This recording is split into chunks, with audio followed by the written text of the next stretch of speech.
Good morning guys. सुबह के बज रहे हैं 9:30 और मैं अब उठा हूँ। आज थोड़ा लेट हो गया उठने में, आँख ही नहीं खुली। अभी मैं चाय बना रहा हूँ और उसके बाद निकलूंगा जिम के लिए। वीडियो थोड़ा सा ज़्यादा ही ज्ञान वाला हो गया था तो उसके लिए sorry.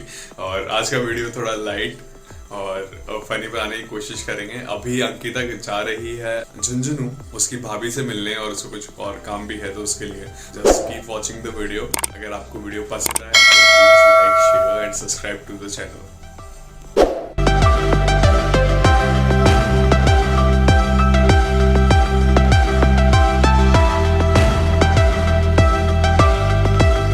So we are currently waiting for the bus at bus stand और हम दोनों जा रहे हैं Jhunjhunu.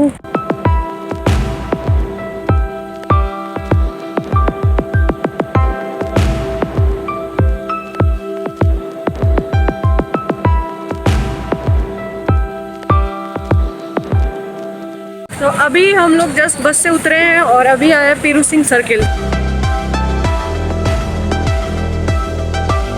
This is Piru Singh circle of Jhunjhunu जो यहाँ का मेजर बस स्टैंड है। हर मिडिल क्लास फैमिली का एक सपना होता है कि अचानक से कहीं से पैसा आ जाए, बहुत सारा पैसा आ जाए और वो लोग जल्दी से बहुत अमीर हो जाए। लेकिन ऐसा होता नहीं है। अलादीन के केस में आपने देखा होगा, उसको चिराग मिलता है और वो पैसे वाला, अमीर, रुतबे वाला, सब कुछ जो एक मिडिल क्लास वाले को चाहिए होता है वो सब कुछ उसके पास आ जाता है। तो लेकिन जिन्होंने अलादीन वाली किताब, अलादीन का चिराग पढ़ी है किताब, उनको ये पता होगा। जिन्होंने मूवीज़ में या फिर जो एनिमेटेड सीरीज़ आती है जिन्होंने वो देखा, उनको ये पता नहीं होगा कि जो जिन था वो अलादीन का एक्चुअली नुकसान ही कर रहा था। वो उसको कोई फ़ायदा नहीं दे रहा था, वो उसको एक्चुअली सबसे दूर कर रहा था, उसको एकांतवादी बना रहा था, उसको सबके खिलाफ कर देता है एंड में। तो वैसा ही ये जो शेयर मार्केट का काम है ये भी वैसा ही। अगर आपको नॉलेज नहीं है आप कहाँ भिड़ रहे हो, किससे भिड़ रहे हो, आपका हाल वही होना है जो अलादीन का हुआ था चिराग की वजह से, है ना। तो ये बात बहुत समझने की है। तो शेयर मार्केट के बारे में मैं आज नहीं कल बताऊंगा। आज मैं वापस अपनी बुक की बात करूंगा। पिछले 2-4 दिन से मैं लगातार चाय में चीनी डालना भूल रहा हूँ। बीवी के मायके गई, मेरे तो होश ही उड़ गए। यहाँ पार्क में पहुँच चुके हैं झुंझुनू के और वेट कर रहे हैं भाभी का, मम्मी का, मामी के बच्चों का। कोई आ जाए, कोई तो मिले हमसे। कोई नहीं आ रहा है, सब के सब। और यहाँ बैठे बैठे पार्क वाली भूख लग गई, ऐसे कर रहा है, ऐसे मन कर रहा है चिप्स कुरकुरे कुछ तो हो जो चबाए जाए बैठ के। बट हम कुछ लाए नहीं और यहाँ आसपास कोई शॉप भी नहीं। बहुत ऐसे अलग सी फीलिंग आ रही है, अच्छा लग रहा है पार्क में। मैं बहुत दिन बाद ऐसे पार्क में बैठ के किसी का वेट कर रहे हैं। मतलब ये देख रही है व्लॉग अकेले। हमारा टाइम पास नहीं हो रहा है यहाँ पे, तो जिन्हों करिए योगा ले कपाल बत्ती कर। आज और कल, हाँ कल लास्ट जाएंगे जिम।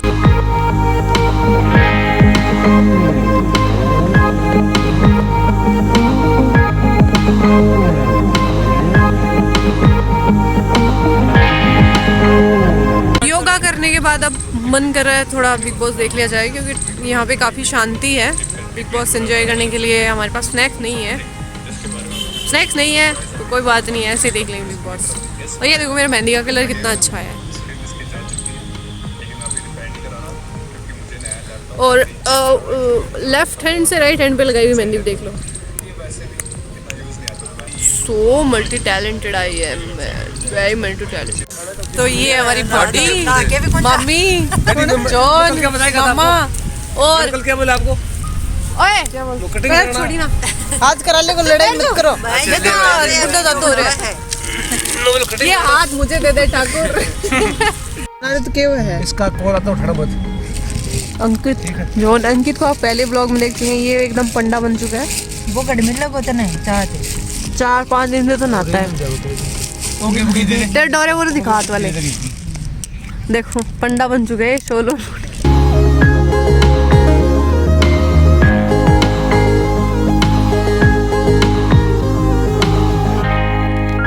हे गाइस, अभी दिन के 12 बज रहे हैं और अभी भी मैं नीचे से आया हूँ। अंकल के पास था, हिसाब कर रहा था इस मंथ का। और इस मंथ हम लोग खाली कर रहे हैं, यहाँ से हम लोग जा रहे हैं कहीं और। आपको इस महीने के एंड तक पता लग जाएगा हम लोग कहाँ शिफ्ट करने वाले हैं। जो हमारे पुराने व्यूअर्स उनको पता है ऑलरेडी हम लोग कहाँ जा रहे हैं, और जो नए हैं वो वेट करो या फिर पुराने ब्लॉग्स में जाके आप लोग देख भी सकते हो। मैं नीचे लगभग 1 घंटे से बैठा था।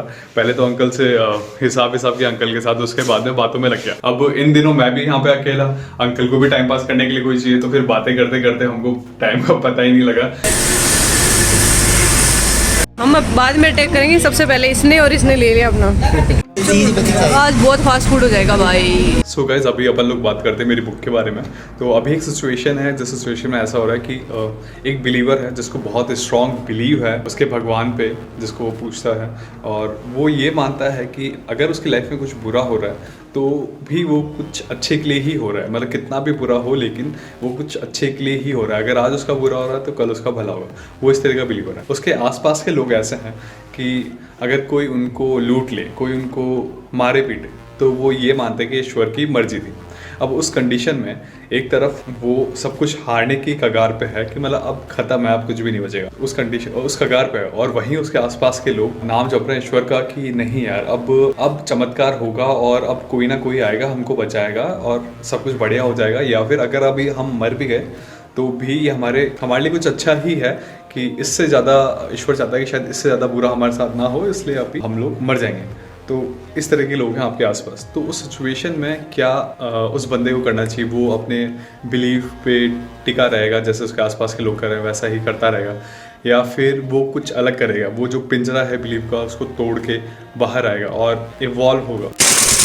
गोइंग बैक टू होम, और यहाँ स्पेशल ऑटो चलते हैं, पीछे से पैसे वाले। ये ऑटो वाले हैं, ये चलते नहीं है जब तक कि सवारी से भर नहीं जाए। हम 3 जने बैठे हैं, पीछे मैं बैठी हूँ, आगे जॉन और तीनों बैठे। एक सवारी हो रही है तो भी नहीं चल रहा।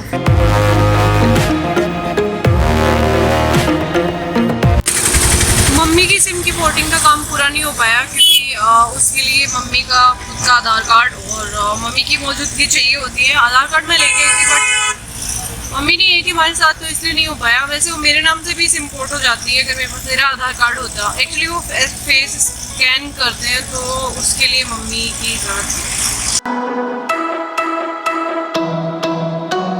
Back to home. मुझे पता नहीं ऐसा क्यों फील हो रहा है कि अंकिता आज आने वाली है। मोस्ट प्रोबेबली वो शायद आज नहीं आएगी। वो मुझे कह रही थी हो सकता है वो सैटरडे को वहाँ से निकले या संडे को निकले, पर उसका एक चीज़ हमेशा रहती है कि वो सरप्राइज़ करने की मुझे कोशिश करती है कि मैं जाके सरप्राइज़ करती हूँ, मैं सरप्राइज़ दूंगी। और फिर घर आने के बाद उसका हमेशा ये होता है घर इतना गंदा है, ये है वो है। तो मेरे को एक बात लिटरली समझ में नहीं आती कि औरतें सरप्राइज़ करने की कोशिश क्यों करती हैं।